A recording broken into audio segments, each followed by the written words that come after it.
nuestro hermano Rubén Rosales. Amén. Y luego están pasando al siervo. Amados hermanos, y estemos atentos a la palabra que Dios ha puesto en sus labios. Gloria a Dios.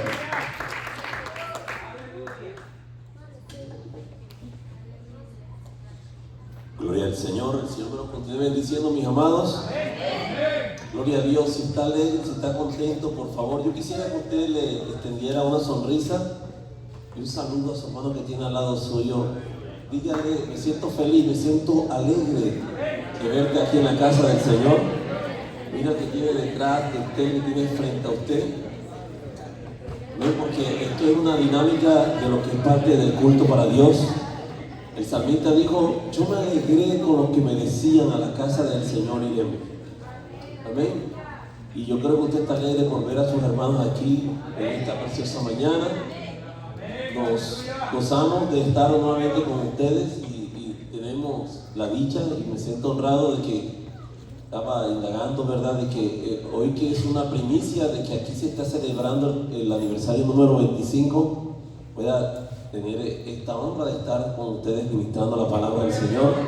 Gracias a los pastores Rivera, amén, y a todos los hermanos que hacen parte de esta iglesia. Les felicitamos por este gran logro de haber hecho de este lugar una casa de oración para el Señor. Amén. A todos, hermanos, no escatimamos a nadie, no subestimamos a ninguno, de que todos han aportado un granito de arena. Si usted no recibió un premio, si no recibió un certificado, no se sienta menos. Recuerde que no estamos aquí para agradar al ojo, sino para agradar al Señor. Y lo más hermoso, lo más maravilloso es que un día, allá en la presencia de Dios, allí dice la Biblia que cada uno será retribuido de acuerdo a las obras que se hicieron en la tierra. Entonces Dios no se le escapa ni un detalle. Amén. Bendito sea Dios. Hermanos, yo me siento de verdad feliz de estar con ustedes, a los hermanos pastores Rodríguez, hermano Jorge, su esposa Aida, ¿verdad? También, que están aquí con nosotros haciendo parte de esta celebración. Porque estas son las fiestas de los aleluya. Amén. Mucha gente dice: los evangélicos, los cristianos no fuman ni beben, pero comen ni hablan. Qué tremendo, ¿verdad? Y dijo alguien por ahí: hay malas hermanas. Dice que saben cuándo comienzan a hablar, pero no saben cuándo terminan. Se enseñan a hablar como de un año en adelante, pero toda una vida sin callar. Yo no sé, esa fama, ¿verdad?, se la criaron las hermanas. Vamos a ir, hermanos, a las Escrituras. Vamos a compartir en esta preciosa mañana un texto de las Escrituras que se encuentra por allá en el libro de Crónicas, capítulo número 13. Yo le oré a Dios para que me guiara, ¿verdad? ¿Qué era lo que quería para con su pueblo en esta hora? No me fui por lo que tradicionalmente se hace alusión a esta temporada. Y me fui buscando guianza del Señor, y me llevó por allá al primer libro de Crónicas, capítulo número 13, verso 6. Espero y se haga en esta tarde algo más práctico, evidenciar lo que dice el Señor: por cuanto has guardado la palabra de mi paciencia, ¿verdad? Porque veo que ya el reloj apunta casi a la 1 de la tarde, y ahora le pueda tener paciencia al Señor.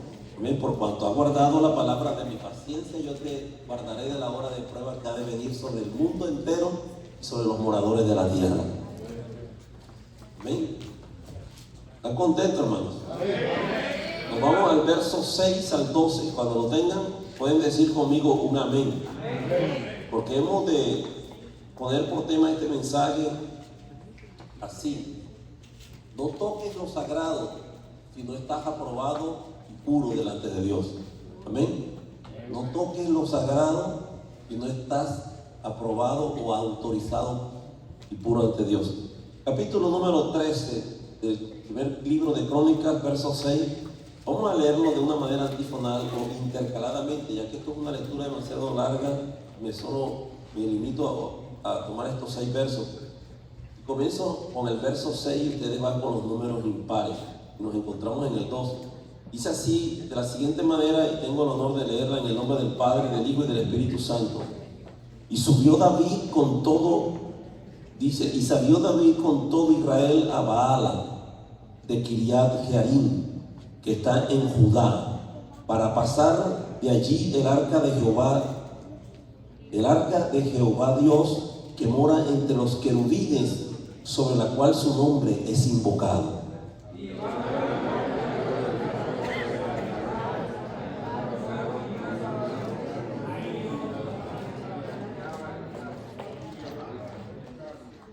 Y David y todo Israel se regocijaban delante de Dios con todas sus fuerzas, con cánticos, arpas, salterios, tamboriles, címbalos y trompetas.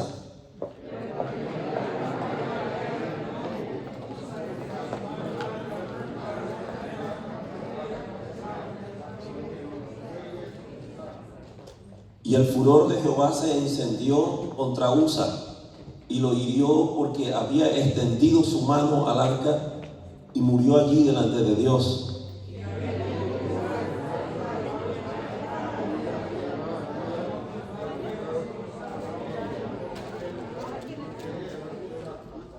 Todos. Y David temió a Dios aquel día y dijo: ¿cómo he de traer a mi casa el arca de Dios? Vamos a repetir el verso 12. Y dice: y David temió a Dios aquel día hasta hoy. Perdón, verso 12, una vez más, a la 1, a las 2, a las 3. David temió a Dios aquel día y dijo: ¿cómo he de traer a mi casa el arca de Dios? ¿Ven? Esta palabra del Señor es fiel, es digna de ser recibida por todos sus santos escogidos. Señor, Dios de toda gloria, de toda honra, a ti nos dirigimos en esta preciosa hora. En tu nombre, Señor, Padre, creemos que todo es posible y ponemos nuestra vida en tus manos, sabiendo que esta es tu obra, este es tu negocio y que nada podemos hacer. Dices y declaraste que separados de ti nada podremos hacer. Señor, yo descanso en ti. Yo he hecho mi parte, Señor. Me he metido a indagar profundamente acerca de este asunto.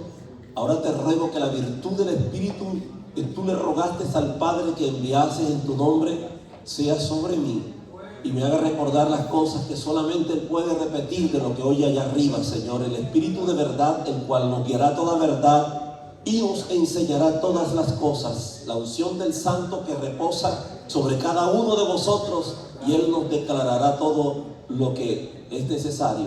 En el nombre de Jesús, Señor, tomamos control de este lugar y creamos una atmósfera propicia para que tu presencia se mueva en este lugar con libertad, y sometemos al hombre fuerte y todo espíritu inmundo, Señor, que quiera tratar de generar, Señor, una resistencia. Lo declaramos inoperante en esta preciosa hora, Señor, y nos sometemos al estrado de tus pies en el poderoso nombre de Jesús de Nazaret. Te doy gracias, Señor. Amén y amén. Gloria a Dios. ¿Pueden tomar sus lugares, mis amados?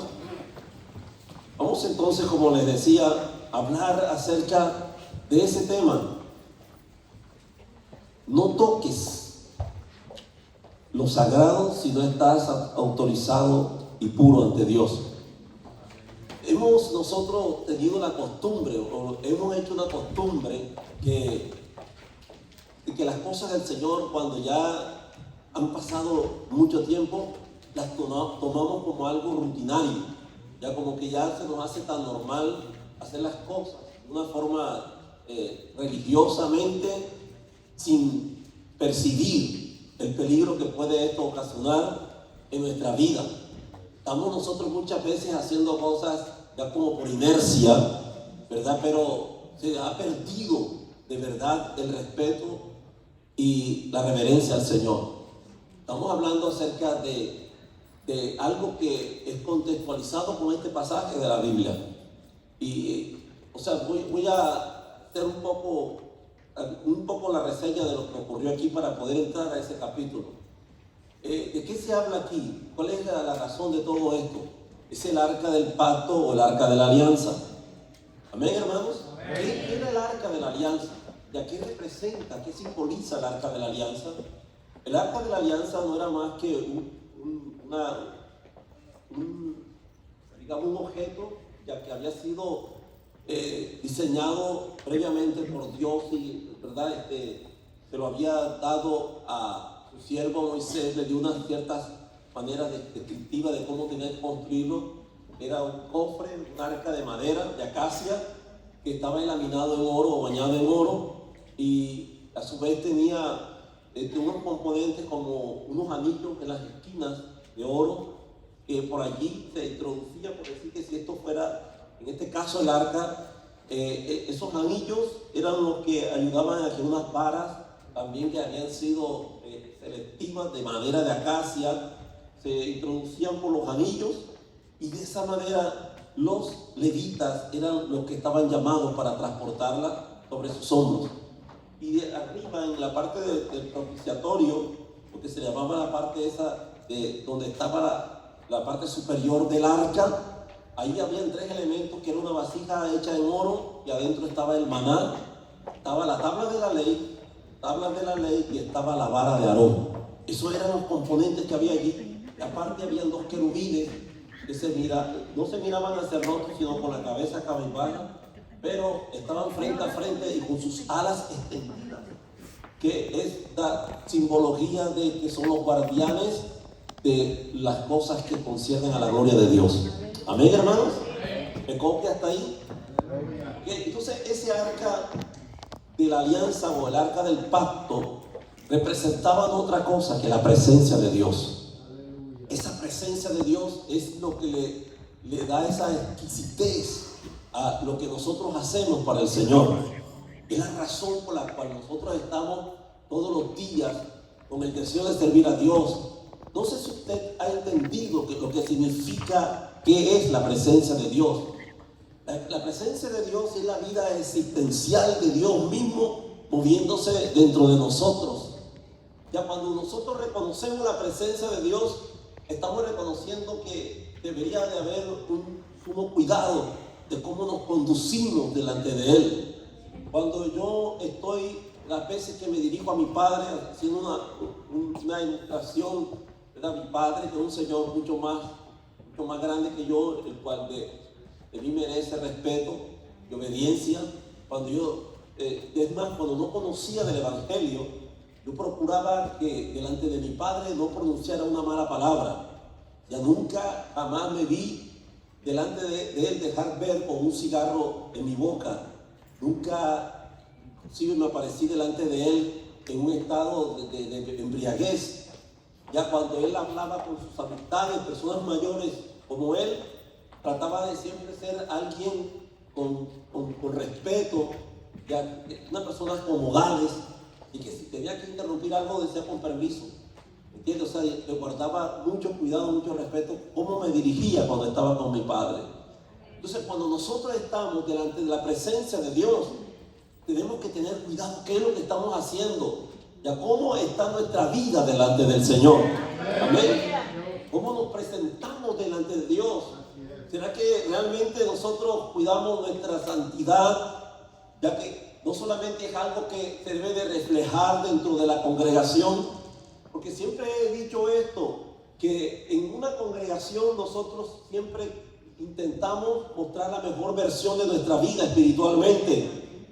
Ya todos nos cuidamos, nos miramos el uno al otro, tratando de reflejar a veces hasta una falsa espiritualidad que muchas veces no hay.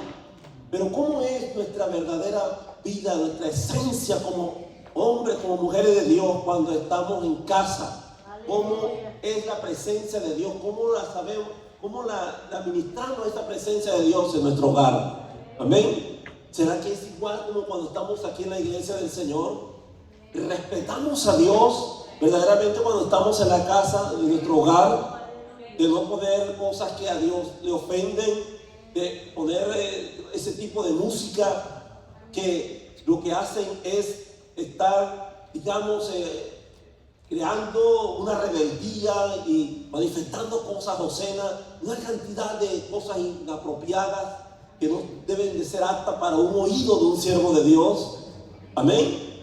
Entonces, esto del arca, eso representa la presencia de Dios para los hermanos israelitas en aquellos tiempos. Ellos procuraban siempre buscar la manera que cuando estaban en medio de las guerras, el arca era como un amuleto para ellos y que representaba la seguridad de la salvación y de la victoria de parte de Jehová Dios en aquellas guerras. Y dice la escritura que, ¿verdad? Voy a remontar al tiempo pasado, en una de tantas incursiones cuando ellos estaban combatiendo con sus enemigos.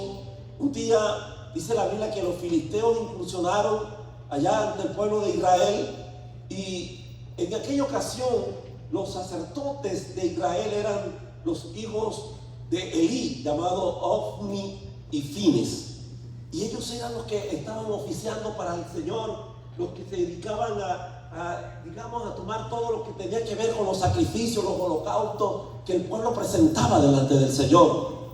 Así que ellos se sentían ya tan seguros de creer que la presencia de Dios siempre iba a estar allí con ellos.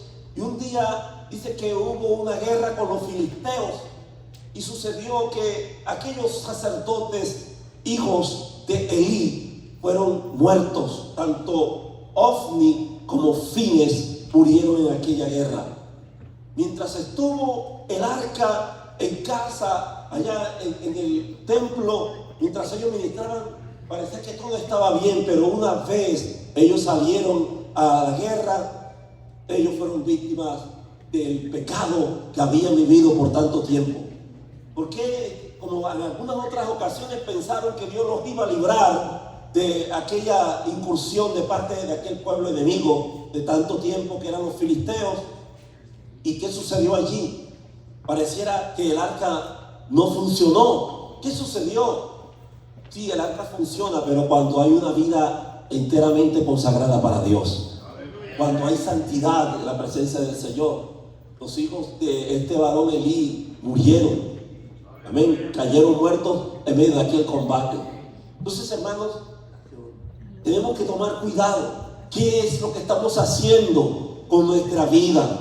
¿Verdad? ¿Cómo estamos ministrando la presencia del Señor cada vez que nosotros salimos en los lugares donde no nos conocen? ¿Cómo nos comportamos ante la gente en el trabajo, amén, en la comunidad, en el vecindario donde vivimos? ¿Qué es lo que sale de nuestra boca? ¿Qué hay en nuestro corazón? Porque la presencia de Dios siempre va a estar allí, aunque usted muchas veces no esté en una posición en modo de culto, de que está aquí en la iglesia, como lo hacemos ahora que estamos en una celebración y todos cantamos y alabamos al Señor. Aunque usted esté ahora dedicado a una labor secularmente, no obstante, eso no quiere decir que la presencia de Dios no esté ahí con usted. Tenemos que cuidar esa relación personal con Dios. Dicen amén, hermanos. Gloria al Señor. Gloria a Dios. El aplauso para Cristo, déselo fuerte. La presencia de Dios es vital, es importante para nosotros. Porque podemos nosotros hacer todo tipo de eventos, de celebración, de campaña. Podemos nosotros, hermanos, destacarnos en muchas cosas, pero asegúrate que la presencia del Señor esté en tu vida. Amén. Moisés por eso entendió este asunto. Él podía haber logrado observar tantos milagros, haber visto la gloria del Señor, los cielos haberse abierto, maná del cielo cayendo, hermano, haber visto el mar rojo abriéndose el dos, amén, un parteaguas allí en aquel lugar, haber visto milagros portentosos entre las señales, las plagas que había en aquel lugar. Pero una cosa, un día Moisés, hablando con Dios, quiso asegurar, quiso garantizar y dijo estas palabras: si tu presencia no va conmigo, yo no me presento ante ningún faraón. Aleluya, que la presencia de Dios sea lo más importante en tu vida. Los logros, las cosas que tú has, amén, acumulado en esta tierra es intransigente. En el mundo espiritual puedes haber logrado muchas cosas, muchos éxitos, puedes haber cosechado títulos, posesiones, pero si la presencia de Dios no está contigo, nada tiene sentido en esta vida. Moisés dijo: si tu presencia no está, ¿para qué me presento allá, faraón? Bendito sea Dios. Nunca por nada del mundo, hermano, no descuide esa relación con Dios, porque en esa relación, esa comunión, en ese temor hacia Dios es donde cultivamos una amistad muy sincera con el Señor, una amistad muy pura delante de la presencia de Dios. Dicen amén. Entonces los filisteos secuestraron, amén, capturaron el arca, tomaron uso de ella por un tiempo.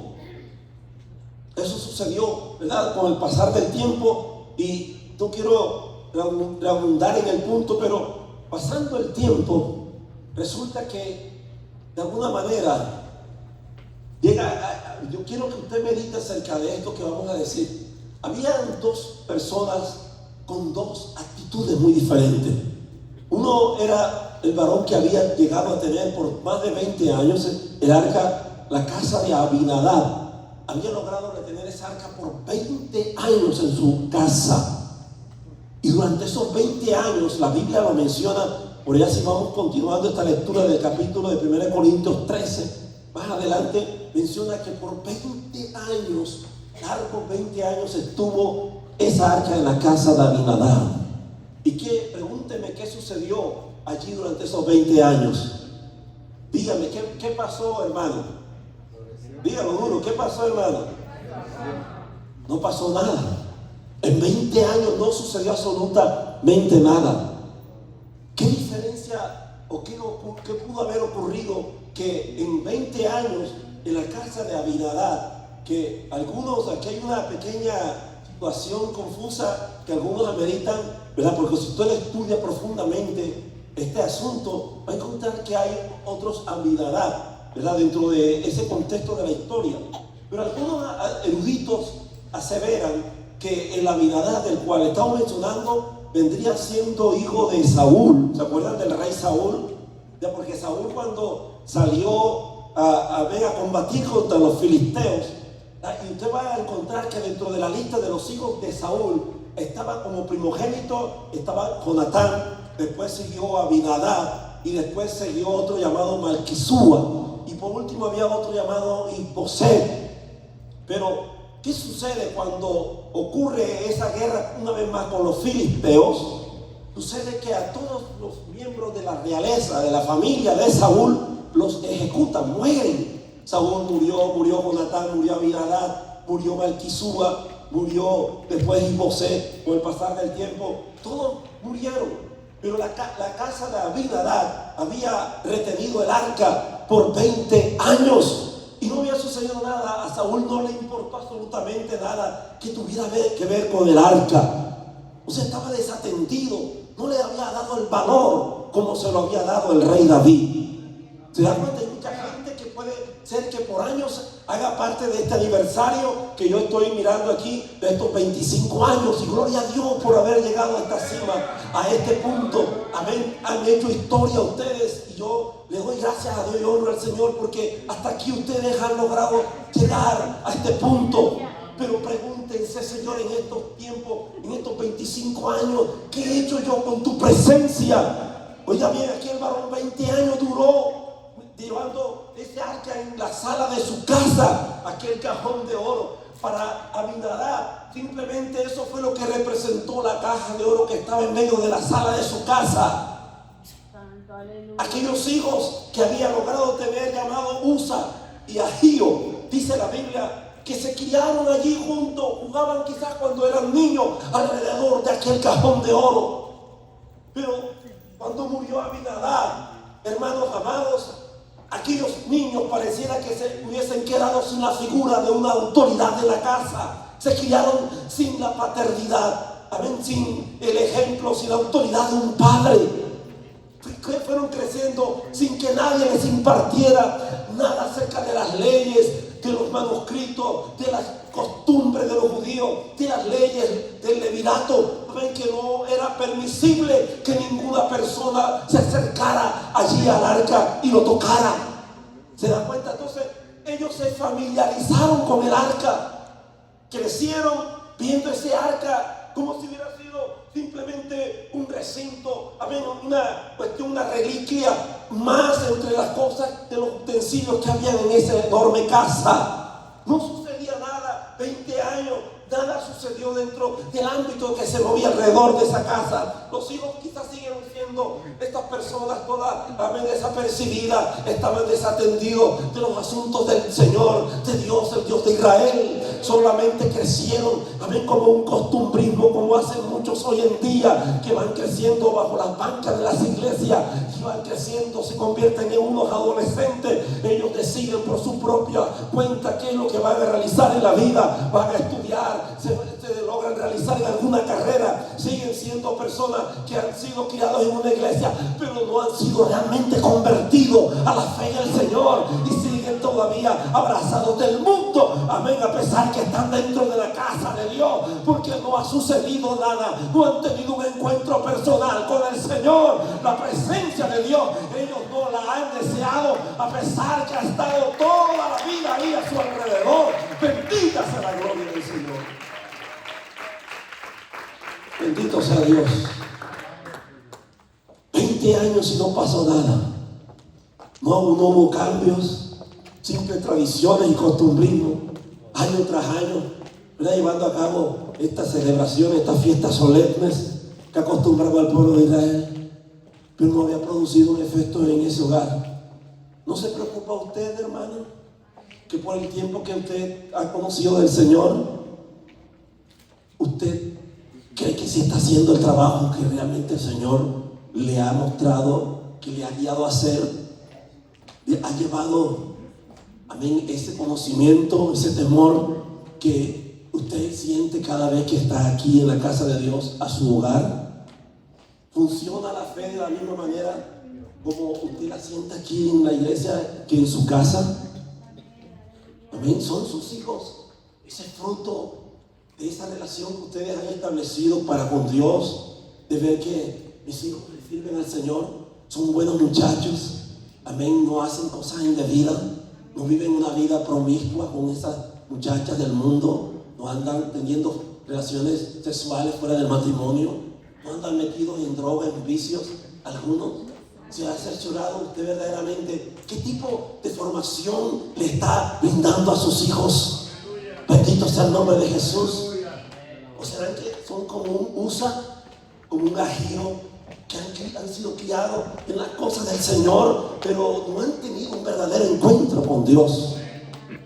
Amén. Porque fíjense que analizando estos 4 errores de USA y tómenlos en consideración, puedo ver que hay 4 puntos que pueden usted tomar como connotación. Error número 1 de USA: pensó que no importaba quién cargaba el arca. Para él eso no era realmente significante, no le importó. Error número 1, no le importaba quién pudiese cargar el arca. Segundo error de USA fue que pensó que no importaba cómo fuese cargado el arca. Amén. ¿Le pareció normal que unos bueyes, un par de bueyes, hubieran sido los elegidos para transportar? Se miraba el asunto aparentemente bien. Amén, hermano, las intenciones eran buenas del rey David. Aquí hay que achacar más que a USA a los errores, ¿verdad?, en serie que tuvo el rey David acerca de este asunto. Pero les pareció bien el carro o la carreta que se había logrado fabricar, ya que se ajustaron allí los 2 bueyes. Se miraba como algo innovador, era algo que parecía no ofensivo delante de la presencia de Dios, pero no era algo que había sido aprobado por Dios. Las buenas intenciones muchas veces que nosotros solemos hacer en algunas cosas, en algunos cambios en la obra del Señor, aparentemente pueden parecer buenas, pero con buenas intenciones, hermanos, no quiere decir eso que esto sea aprobado por el Señor. Amén, porque ahí hay que estar seguros que estamos haciendo las cosas por obediencia, no por buenas intenciones. ¿Y sabe por qué le estoy diciendo eso? Porque el rey David se había equivocado en esto. Él conocía las escrituras, él sabía cómo era que había sido dentro del manual de instrucción, de lo escrito por lo que Dios escribió, amén, o mandó a escribir a través de los levitas, que ellos eran los únicos que estaban llamados, capacitados para transportar el arca del Señor en los hombros. Amén, por eso se le hicieron esos anillos, se atravesaban, se traspasaban esas varas largas, y ellos la portaban, la pasaban de un lugar a otro con sus hombros, no con carreta o con bueyes. Muchas veces nosotros hacemos cosas que Dios no nos ha autorizado. Amén, y por eso aparentemente podemos ver que todo está bien, y Dios nos está respaldando lo que estamos haciendo. Pero de repente, habrá un de repente, hermano, una calamidad que muchas veces no la esperamos. Y comenzamos a quejarnos con Dios. Y comenzamos a buscar culpables en todo eso. Dice la Biblia que cuando el furor de Jehová Dios cayó sobre el arca, amén, bendito sea el Señor, perdón, cayó sobre Usa. El texto original en el hebreo, ¿sabe qué dice en el hebreo acerca de Usa? Que dice que fuego cayó del cielo y lo consumió a Usa terriblemente y lo deshizo allí en ese instante. Esa es la explicación del texto del hebreo. Entonces, ¿qué sucede allí? ¿Por qué David se tuvo que haber enojado? Dice, el furor de Jehová vino y amén, tomó eso como un acto de desagravio. Y entonces el rey David dice que se enojó tremendamente por causa de la muerte de aquel hombre que era su sacerdote, su soldado. Ya, y dijo, ya no voy a llevar ningún arca a la ciudad. No, bien, Señor, de mí no esperen que yo vaya a mover un arca. Como que le vino un berrinche, una pataleta, ¿verdad? Pero después de esto dice la Biblia que le sobrecogió un tremendo temor y le agarró miedo, porque él no jamás pensó que algo como eso iba a suceder. Que por culpa de sus malas decisiones una persona había fallecido. El tercer punto de los errores de Usa fue que pensó que sabía todo sobre el arca solo porque estaba dentro de su casa, allí en la sala de su casa por ese periodo de 20 años. Ya él lo vio tan normal, él creyó que ya él se la sabía todo acerca de lo que tenía que ver con esa arca. El cuarto error fue pensar que si él dejaba derribar el arca al suelo, entonces se iba a contaminar el arca. Ya, si eso se iba a caer, eso ya era cuestión de Dios. Si él se estaba ladeando, se iba a caer, ya era cuestión de Dios. Dios podía haber metido su mano sobrenaturalmente y no permitir que el arca se cayera en ese lugar, como pudo permitir Dios que el arca cayera al suelo y punto. Dios es soberano y Él sabe por qué hace todas las cosas. Pero el hombre puso sus manos, dice que extendió sus manos sobre el arca. Dice la otra versión por allá en el otro capítulo de Samuel, dice que sostuvo con sus manos el arca y vino el juicio sobre la vida de ese hombre. ¿Por qué razón vino todo esto? Porque David, el rey, según dice este capítulo 3, hermanos, dice que entonces David tomó consejo. Dice el verso 1 del capítulo 13, dice que entonces David tomó consejo con los capitanes de millares y de centenas y con todos los jefes. Y dijo David a toda la asamblea de Israel: si os parece bien, si es la voluntad de Jehová nuestro Dios, enviaremos a todas partes por nuestros hermanos que han quedado en todas las tierras de Israel y por los sacerdotes levitas que están con ellos en sus ciudades y ejidos, para que se reúnan con nosotros y traigamos el arca de nuestro Dios, amén, a nosotros, porque desde el tiempo de Saúl no hemos hecho caso de ella. Las cosas que él tenía como intención eran buenas, repito, o sea, era bueno el deseo, se hizo bien, tenía, amén, toda la razón en lo que él estaba diciendo, y efectivamente había estado olvidada por el lado del antecesor de él, el rey Saúl, pero los mecanismos que él usó no fueron los correctos. Primero, no tomó en cuenta a Dios, no consultó a Dios, sino que consultó con los generales, con los capitanes, los sacerdotes del pueblo. Muchas veces nosotros, hermanos, omitimos el estar consultando con Dios decisiones que son demasiado importantes en nuestra vida. Esta fue la desgracia de lo que le pasó a Roboam, que desechó el consejo de los ancianos y se fue en busca del consejo de los jóvenes. Cuando nosotros desistimos, cuando nosotros tomamos en poco lo que Dios pueda considerar. ¿Qué piensas tú, Señor? ¿Estás de acuerdo con lo que? Mire, de ahí en adelante David comenzó a aprender la lección y de ahí en adelante comenzó a consultar con Jehová Dios cada decisión. Cuando él iba a atacar a los filisteos, le decía él al Señor: ¿quieres tú? ¿Estás de acuerdo? Señor, tú me vas a respaldar, me vas a salvaguardar cuando vaya hacia los filisteos. Y respondían los sacerdotes o el profeta: Dios te dice que vayas porque Él va contigo. Cada vez que nosotros estemos en un delirio, en una indecisión en la vida por tomar decisiones, es un error, craso error, cuando usted consulta con los los seres humanos, cuando consultan con líderes o personas, es menester venirse al altar, aleluya, el lugar que usted ha tomado como un lugar para, amén, refugiarse en el Señor y pedirle: Dios mío, guíame toda verdad. Señor, estoy confuso, no sé qué hacer, pero tú eres Dios, tú eres quien me dirige, tú eres quien me enseña todas las cosas. ¿Estás de acuerdo, Señor, que yo tome esta decisión? Yo no quiero fallarte, yo no quiero cometer errores en la vida que me cuesten, Señor, lágrimas y sufrimiento y dolor. Bendito sea Dios. Haga las cosas bien, hermanos. Consulte con el Señor. Ese fue el primer error. El segundo error, como lo reitero, lo que pasó con Usa, al igual David no consideró que entre los protocolos que habían sido establecidos dentro de los libros del Pentateuco, sobre todo eso, ¿verdad? Y parte del Levítico era que los sacerdotes y levitas eran los que estaban autorizados y llamados para transportar el arca. Amén. Y lo tomaron diferente y agarraron una carreta y comenzaron a emprender ese viaje que dejando de ser como si fuera una procesión como esas que hoy en estos días han pasado de los religiosos que andan cargando muñecos de yeso, de madera o de cualquier otro metal, ¿verdad? De pronto van camino dándole digamos venerancia, reverencia a este tipo de cosas que ojos tienen y no ven, oídos tienen y no oyen, bocas tienen y no hablan. Pero en el arca del pacto nosotros entendemos que eso representaba algo tan maravilloso, tan sublime, como hoy no puede pasar por alto, no se puede pasar desapercibido. Y que entienda, que te vaya de ahí con este concepto de este lugar, que la presencia de Dios hoy en día no puede faltar en nosotros en ninguna manera, en todo lo que emprendas en este camino, todo lo que tú decidas en la vida. Esa presencia de Dios te tenga, amén, que guiar, aleluya, y sobrecoger a través del temor hacia el Señor. Es que, hermanos amados, el temor a Dios es lo que es el indicador que nos hace a nosotros saber que estamos haciendo las cosas bien.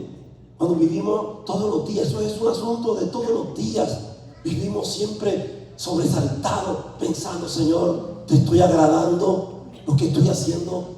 Señor, te ha gustado, te agradó lo que yo decidí hacer, esa obra, ¿verdad? Ese gesto social, ese gesto humanitario hacia mi prójimo. Señor, Dios mío, mi pensamiento, todo lo que he pensado durante el día, ¿no te ha ofendido algo, Señor? Perdóname si en algo te he ofendido, o si algo te hirió, te lastimó, Señor. Perdóname, Padre, pero lo último que deseo es ofenderte, es hacerte llorar. Espíritu Santo, ayúdame a preservar, a mantener esa sana relación contigo. Eso es mantener, cultivando una presencia de Dios en nuestra vida permanente, que nos sobrecoja el temor. Dice la Biblia que cuando Jesús estaba allá en el huerto orando, el escritor del libro de Hebreos dice que siendo sumo sacerdote según el orden de Melquisedec, bendito sea Dios, dice que aunque era hijo de Dios, tuvo temor, gran temor reverente, y con grandes ruegos y súplicas, amén, le oraba, le reintercedía al que le podía librar de la muerte.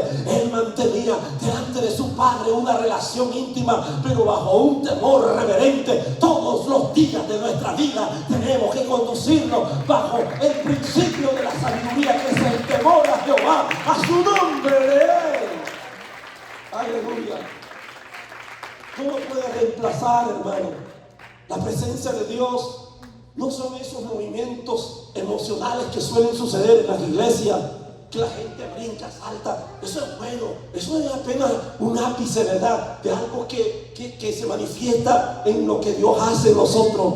Pero eso, si usted lo define de esa manera, lo está limitando, o está demasiado pobre y cuadriculada su manera de pensar. Aleluya, porque la presencia de Dios trasciende mucho más por encima que ese concepto de que por algún momento nos podemos hablar lengua, danzar. Hermano, la presencia de Dios es una, aleluya, un movimiento, es una expresión de Dios que se manifiesta permanentemente en nuestro ser. Salgamos de la iglesia, vayamos a la casa, aleluya, descansemos donde estemos, reportándonos a un trabajo al día siguiente. Esa presencia tiene que ser, aleluya, permanente en nuestra vida. No la dejes, aleluya, apagar. No dejes que esa presencia de Dios se vaya de tu vida. Gloria al Señor. Así que 20 años a Abinadab no le sacó ningún provecho. Pero dice el Señor, dice la palabra, que en esa guerra, cuando la perdieron y murieron todos los hijos de Saúl, repito, Saúl mismo, Jonatán, Malquisúa, el otro Isboset y Abinadab, los hijos herederos que fueron Usa y Ahío, mantuvieron el arca en esa casa por todo ese tiempo. Pero dice la Biblia que un día el rey David, descansando en una de esas casas por allá de descanso entre sus ranchos, allá donde vivía, comenzó a meditar, a pensar la importancia que había de trasladar el arca del pacto hacia Jerusalén. Antiguamente estaba en Silo, pero ahora quería traerla hacia Jerusalén porque era el centro, el punto político, sociopolítico en el que se movía la nación de Israel, porque Jerusalén era la capital de toda la parte de lo que componían las tribus de Israel, y él quería establecerla en su casa, la ciudad de David. ¿Y qué sucede? Que cuando muere esta persona y Saúl, ¿verdad? Y David escucha que, ¿verdad?, él había cometido ese error, tremendamente comienza a pensar, pues ya yo no voy a llevar entonces el arca. Él rectifica. Más adelante usted, si sigue leyendo, hace lectura de todo este pasaje de la Escritura, hermano, se va a dar cuenta que él como un hombre humilde, un servidor de Dios, se dio cuenta y tuvo que rectificar cosas que no las estaba haciendo correctamente. Porque también el pueblo, dice la Biblia, que el pueblo perece por falta de conocimiento.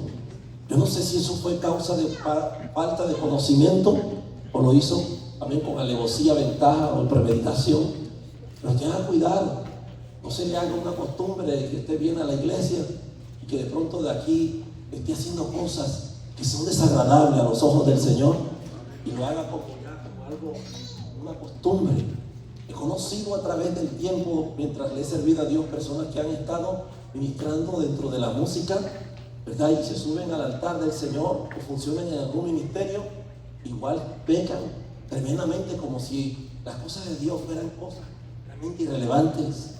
¿Ven? Esto es serio. Y así que fornican, ¿verdad? De pronto jóvenes que van con las muchachas, las novias, y hacen una vida, ¿verdad?, una vida normal, en promiscuidad, en relaciones sexuales fuera del matrimonio, y están participando en algún tipo de actividad dentro de la casa del Señor. Tenga cuidado con eso. ¿Entienden con lo que estoy diciendo?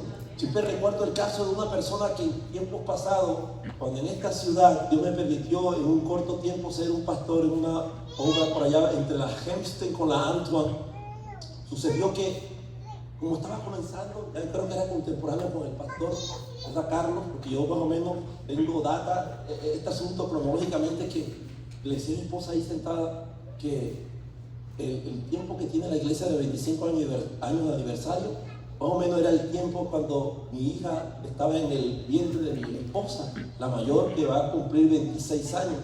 O sea, cuando la iglesia estaba celebrando su primer aniversario, mi hija 7 meses después estaba naciendo. Entonces, yo conozco al pastor ya cuando, no sé, no recuerdo si todavía estaba soltero, pero sí estaba dentro de esa promoción, ¿verdad?, de la primera iglesia. Y fíjense cómo ha corrido tanto tiempo. Y a lo que voy, hermanos, es que todo ese tiempo que hemos nosotros analizado cómo Dios, a través de lo que se ha recorrido, ¿verdad?, mantenido en integridad sobre todo al varón de Dios, al siervo del Señor, ha hecho las cosas correctamente. Yo he visto un testimonio impecable en lo que Dios ha obrado, y se ve la mano del Señor, se ha visto el temor de Él, gloria a Dios, se ha visto el sello de Dios puesto sobre Él, porque Él es una versión no de Abinadab, sino de un Obed-Edom. Amén. Porque Él tomó muy en consideración lo que puso el Señor en sus manos, procurar los dones mayores. Puso Dios en su vida un ministerio maravilloso, ¿verdad?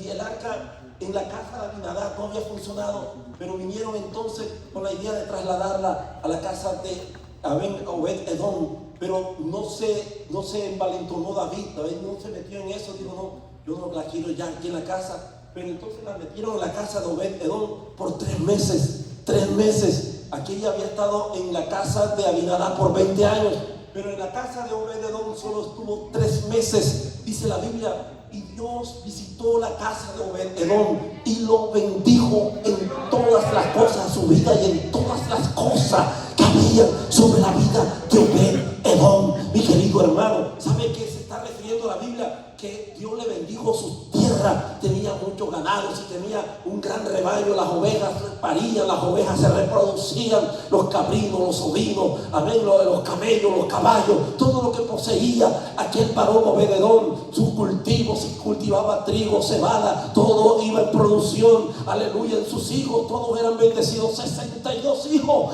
amén, habían nacido bajo ese lomo de ese varón llamado Obed-Edom, y todos sus hijos le servían a Dios. Oh, gloria a su nombre. La casa de Obed-Edom fue bendita, y este asunto, esta noticia, este rumbo corrió hasta los palacios del rey, y el rey, amén, aleluya, se extrañó, se conmovió. ¿Cómo es posible? En 3 meses todo está sucedido. 8 hijos tuvo Obed-Edom, y todos fueron bendecidos.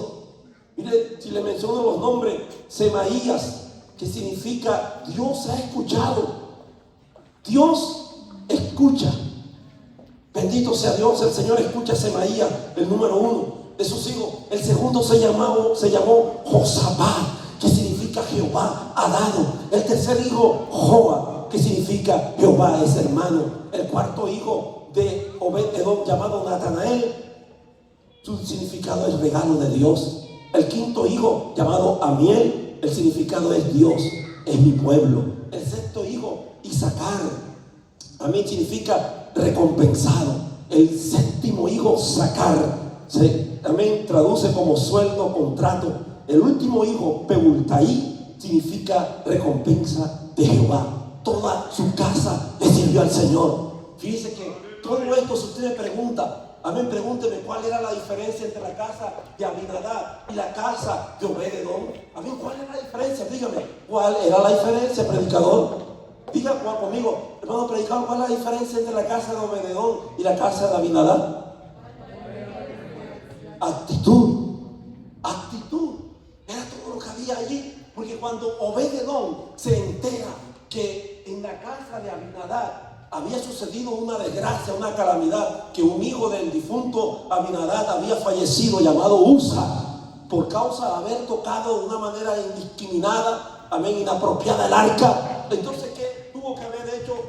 Cuando el rey David le da orden, deja que el arca entre a tu casa. Y estaba en la misma situación de estar en la sala de su casa, pero eran más hijos, eran 62. ¿Cómo puedes tú controlar a todos esos niños para que ellos alrededor de ese lugar no pudieran estar haciendo de eso como si fuera un juguete? Él tuvo que haber aprendido. El temor le sobrevino a Obed-Edom. Tuvo una actitud reverente. Él tuvo que haberle dicho: ustedes cuidado, se van a estar metiendo con este asunto. Esto, amén, el que se acerque por lo menos 1 metro se va a chichorronar allí, se va a volver a ropilla. Ustedes necesitan, amén, vivir una vida temerosa delante de Dios. Y esos niños, Semaías, Joa, Natanael, aleluya, Isaacar, todo eso, aleluya, vivieron creciendo con el temor de Jehová, que es el principio de toda la sabiduría del Señor. Y toda su casa fue bendecida en todos los aspectos de la vida. Mi alma alaba a Jehová, a su nombre. Amén. Cuando estuvo 3 meses, Dios hizo todo lo que no había hecho, eso y mucho más, en 20 años en aquella casa. Gloria a Dios. La pregunta que surge alrededor de toda esta pequeña reflexión, hermano, de la Escritura es esta: aleluya, si está tan efectiva esa presencia de Dios en tu casa, se mueve así, de tal manera que existe una buena convivencia entre tus hijos y tu persona. Tus hijos te respetan, tus hijos te escuchan lo que tú les estás enseñando, respetan tu creencia aunque ellos andan en rebeldía. Saben ellos que están en conciencia plena que si ellos se mueren se van a perder para siempre. Ellos te piden de repente que ores por ellos aunque anden todos, aleluya, desvalidos en la vida. Gloria a su nombre. Si eso es así, tú vas camino a construir un Obedón, una casa como Obed-Edom en tu casa. No dejes que ese principio, no dejes que esos valores, que eso, aleluya, gloria a esas enseñanzas se vayan de tu casa. Bendita sea la gloria de Dios. anhela que esa presencia esté siempre ahí. Gloria a su nombre. Por eso cuando David fue a mandar a sus soldados para que fueran a llevar, a transportar el arca del pacto de la casa de Obed-edom hacia la ciudad de Jerusalén, Obed-edom no se quedó ahí. Ella pudo saborear, pudo experimentar lo que era tener esa presencia de Dios con él. Y estoy seguro, tuvo que haber dicho a su esposa, a sus 62 hijos, entre los 8 hijos, nietos, bisnietos: vayámonos detrás del arca allá a Jerusalén, vivamos allá cerca donde está la presencia de Dios. Pues tú no tienes que ir a un lugar específico, no puedes hacer de una figura, amén, de un utensilio, una figura de adoración. Dios está en todas partes. Qué maravilloso. Por eso Jesús le dijo a aquella mujer samaritana cuando estaba junto al pozo: mujer, la hora es y la hora ha llegado que los verdaderos adoradores adorarán al Padre en espíritu y en verdad, porque tales adoradores busca el Padre que le adoren a su nombre. Aleluya. Dios busca verdaderos adoradores, gente que le tiemble, aleluya, sus brazos, sus piernas, cuando estén delante de la presencia del Señor. Oh, gloria a su nombre. Deja que esa presencia de Dios se quede en tu casa. No permita que esa presencia de Dios se apague, que esa presencia de Dios se vaya por nuestra mala conducta, por nuestro mal proceder. Siempre percátate, aleluya, que esa presencia está allí. Esa es la mejor garantía. Todo, amén. Quizás vivirás en pobreza, quizás no habrás logrado, amén, alguno de tus sueños en esta vida. Quizás todavía no has materializado el sueño americano, tener unos documentos, ir a tu país de origen de vuelta después de tantos años. No importa, quizás no has tenido la casa de tus sueños, pero piensa en todo esto, que lo mejor de todo esto lo tienes tú. La presencia de Dios está contigo. Mi alma alaba al Señor. Cierra tus ojos en esta preciosa hora. Padre, yo te doy gracias. Oh, mi alma te alaba, Jehová. Que si no hubiese sido por tu mucha misericordia, Señor, todos nosotros hubiésemos sido consumidos, porque no nos hallamos dignos delante de ti, Señor.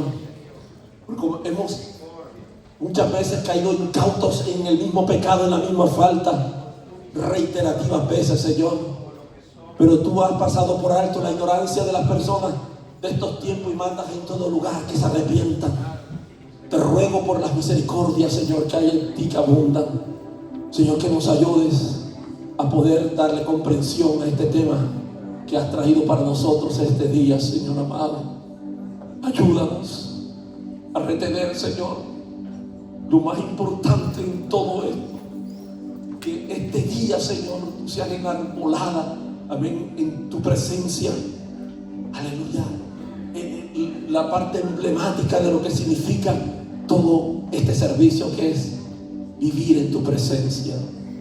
Vivir en tu presencia es lo mejor, Señor, que nos puede pasar. Es la mejor experiencia que podemos vivir, Señor. Si no lo tenemos todo, aparentemente, Señor, estoy seguro que contigo lo tenemos todo. Tú eres todo lo que nosotros necesitamos. Tú eres quien nos das el sustento, el aliento de vida. Ayúdanos, por favor, Señor, a discernir los tiempos que vivimos, y que por nada del mundo nos descuidemos, Señor, de lo que tú estás cada día haciendo en nosotros. Mientras la iglesia está orando, yo le voy a hacer una cordial invitación a cada uno de los que sienten que Dios le ha ministrado. Si usted cree que Dios te ha hablado a tu corazón y usted hace tiempo ha descuidado esa relación con Dios, si usted solo lo que busca es impresionar a los líderes de la iglesia, usted solamente vive de las ovaciones, de los vitureos, de los recuerdos que en algún momento te hicieron a ti algo, ser alguien, pero ahora tu vida está seca, está vacía, está marchita.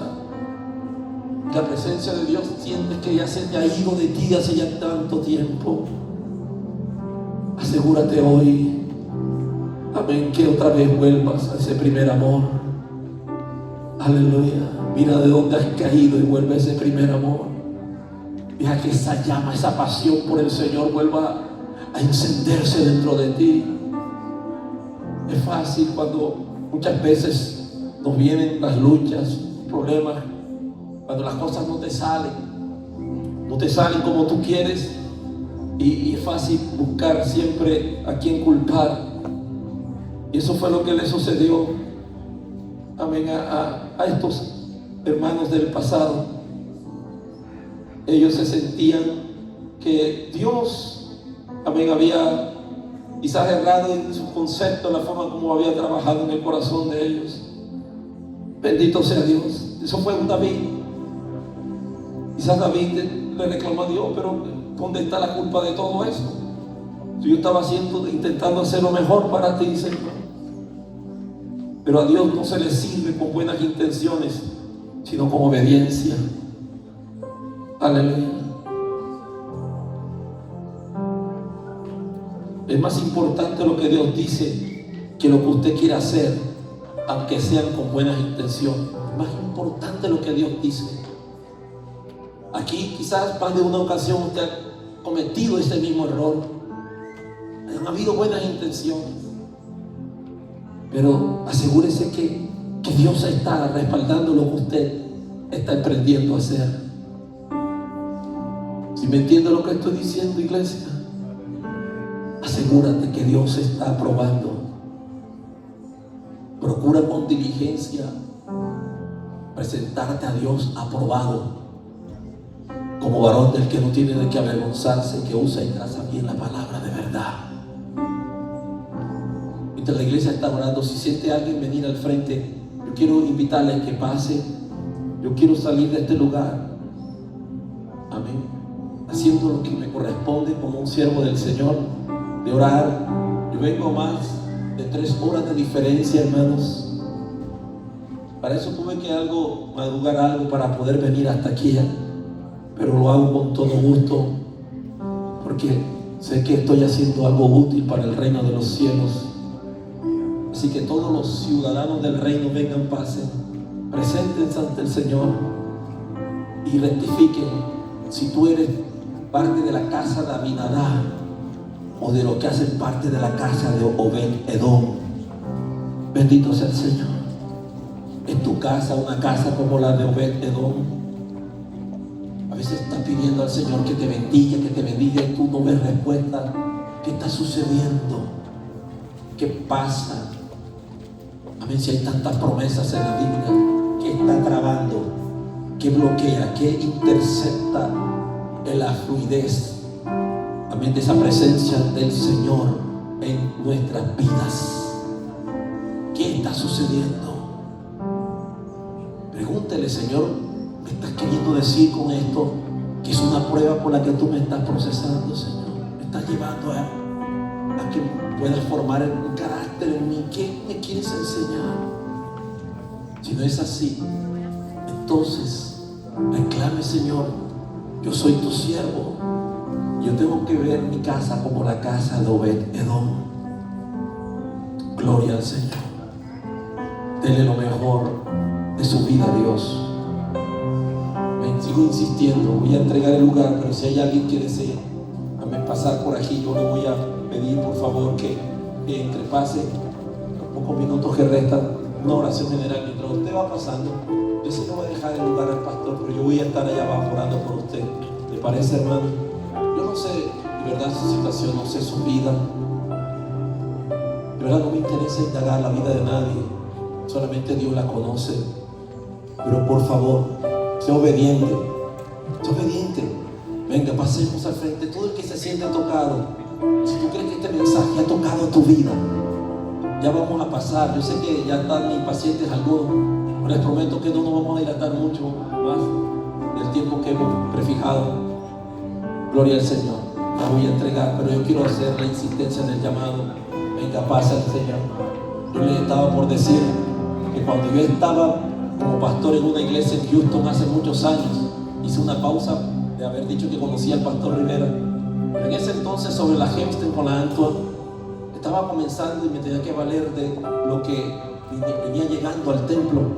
Como requería de músicos, había una persona que yo conocía que era miembro de un ministerio del cual hacía parte y que sabía tocar la guitarra, y llegaba todos los fines de semana se ponía a disposición para ayudarme. Un día me habló una persona que yo nunca supe cómo encontró mi número de teléfono, una mujer, y me dice: hermano, ¿puedo hablar con usted estas palabras? Por favor, atiéndame a esto. Y me dice: la persona que está llegando los fines de semana a la iglesia, él es mi hermano en carne, y no lo suba, no lo ponga a cantar allá arriba, no lo ponga a tocar, hermano. Él está mal con Dios. Le dije: lo voy a dejar más concreto para que usted de una vez se le quite cualquier tipo de duda de lo que estoy diciendo. Y pregúnteselo a él, dijo. Cuando él llega a Houston, él, en vez de regresarse a la casa, después que viene, porque iba de Houston a Navasora a Houston, donde vivía, él no se quedaba, no se iba hacia la casa donde vivía en Navasora, sino que se quedaba en Houston. Y no era como para estar hablando con hermanitos y estar en una convivencia de hermanos, una vigilia ni nada por el estilo, sino que se metía a los antros, a los clubes nocturnos. Ya no quiero ser tan específico en estas cosas, pero allí, hermanos, le daba rienda suelta a su carne, terriblemente, donde habían presentaciones de striptease y andaba en borracheras. Y así iba a la iglesia cada fin de semana, cantaba y después se iba a esos lugares.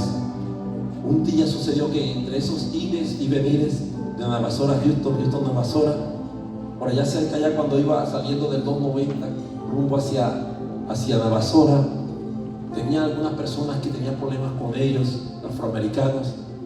Lo interceptaron en una luz. En aquel tiempo no había celulares. Él tenía el cinturón de seguridad puesto por los testimonios que dieron después. Y la persona hizo una coartada, quien lo detuvo buscando la manera de llamar la atención para que le explicara una dirección.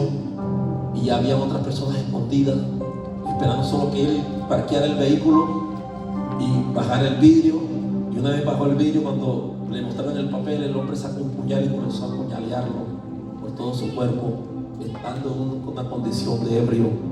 Y aquellos no contentos tomaron un tanque de gasolina y lo rociaron y lo incendiaron.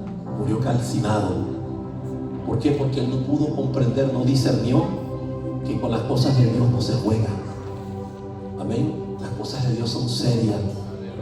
La presencia de Dios, hermano, el arca de la alianza representa la presencia de Dios en nuestra vida. Cuide con temor y temblor cada vez que usted esté delante de esa presencia de Dios. Amén, hermanos. Gloria a Dios. Dios me los bendiga, Dios me los guarde. Yo voy a dejar el lugar a nuestro amado pastor Carlos. Yo voy a orar por todos los que están allá abajo. Gloria al nombre del Señor. Muchas gracias. Un abrazo para todos los que siguen cada vez más celebrando más años de celeste aniversario.